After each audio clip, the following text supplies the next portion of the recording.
এইখন হল আমাৰ ৰজত ককাইদেউৰ ঘৰ। ককাইদেউৱে খেতি বাতি কৰি কোনোমতে ছজনীয়া পৰিয়ালটো পোহপাল দি আছে। মাজে সময়ে দেখা দিয়া সমস্যাবোৰ সমাধান কৰিবলৈ লোৱা ধাৰবোৰো দিনক দিনে বাঢ়ি গৈ আছে। লগতে ধনীৰামৰ লগত থকা লেনদেনবোৰো শেষ হোৱা নাই। সমস্যাই জুৰুলা কৰি পেলোৱা ৰজত, আৰু ইফালে আমাৰ ধনীৰাম অলৰ অচৰ শিলৰ খুঁটি। পইচা খোজাৰ সময়ত যেনেকৈ দিওঁ তেনেকৈ সুদবোৰো ঘূৰাই দি থাকিব লাগে। ৰজত ককাইদেউ আৰু ধনীৰামৰ মাজৰ লেনদেনো বহু পুৰণি, আৰু সময়মতে সুদ পৰিশোধ কৰিব নোৱাৰিলে ধনীৰাম গৈ ৰজতৰ ঘৰ ওলাইগৈ। ৰজত! দেউতা ঘৰত নাই, কলৈ গৈছে আমি নাজানো। এখেত এফালে ওলাই গৈছে, আহোঁতে দেৰি হ'ব। আৰু কেতিয়াবা বহুদিন দেৰি হলে ধনীৰামে ৰজতক বিচাৰি গোটেই গাঁওখনেই পিটপিটাই ফুৰে। মানুহজন মৰিলেই নে জীয়াই আছে চাহটোকে দেখিবলৈ নাই।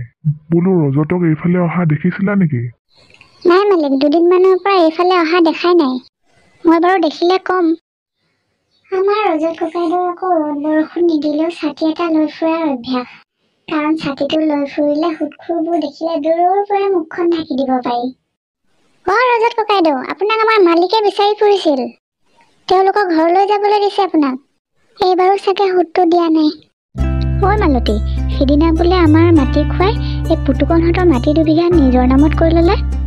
কথাটো শুনিছেনে নাই? সেই পুতুকণে মাটি খোৱাৰ পৰা টকা ধাৰলৈ আনিছিল হেনো। ঘূৰাই দিব নোৱাৰা দেখি মাটিকেই কাঢ়ি ল'লে বোলে। আপোনাকতো মই ভাল মানুহ বুলিহে টকাখিনি দিছিলোঁ, এতিয়া ওলোটাহে হ'ল যে। সময়মতে পইচাটো নিদিয়েই, সেই চাহটোকে দেখিবলৈ নাই। ক'ৰবাত চকামকাকে দেখিলেও মোক দেখিলেই বাট হলায়। দুদিনৰ ভিতৰত পইচা ঘূৰাব নোৱাৰিলে কিন্তু মই বেলেগ ব্যৱস্থা ল'ম। আৰু বেচেৰা ধনীৰামে ঘৰলৈ আহি সকলো কথা বিৱৰি ক'লে।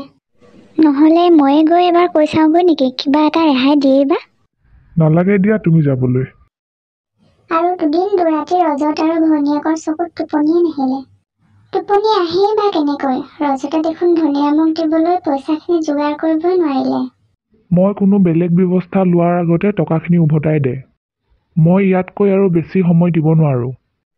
ককাইদেউ, আমাৰ একো উপায় নোহোৱা হৈছে, আৰু দুদিনমান সময় দিয়কচোন। মই ইয়াত আজি সময় দিবলৈ অহা নাই, আজি কিবা এটা সিদ্ধান্ত লৈহে যাম। এইবুলি ধনীৰামে চলে বুদ্ধিৰে ৰজতৰ খেতি মাটি 2 বিঘাই নিজৰ নামত কৰি থলে। সিদিনা বোলে আমাৰ ধনীৰামে ৰজতৰ মাটি কাঢ়ি ল'লে। আৰু মাটি খোৱাৰ বোলে 2 মাহমানৰ আগতেই পুতুকণৰ মাটি কাঢ়ি নিলে। কথাটো আমি দেৰিকৈহে গম পাইছোঁ। এইবুলি গাঁৱত কথাবোৰ ইকান সিকান হৈ এদিন গাঁওবুঢ়াৰ কাণত পৰিলগৈ। আৰু গাঁওবুঢ়াই খবৰটো শুনি নিজাববীয়াকৈ এখন সভাৰ আয়োজন কৰিলে। আৰু বিচাৰ হ'ল। ৰাইজসকল, আমি এয়াই বিচাৰ কৰিলোঁ যে ধনীৰামে ৰজতৰ পৰা কাঢ়ি লোৱা মাটি পুনৰ ৰজতক ঘূৰাই দিব লাগিব। আৰু মাটি খুৱাই পুতুকণৰ পৰা কাঢ়ি লোৱা মাটিও ঘূৰাই দিব লাগিব। আৰু ৰজত আৰু পুতুকণে লোৱা ধাৰবোৰো মাটি খোৱা আৰু ধনীৰামক ঘূৰাই দিব লাগিব।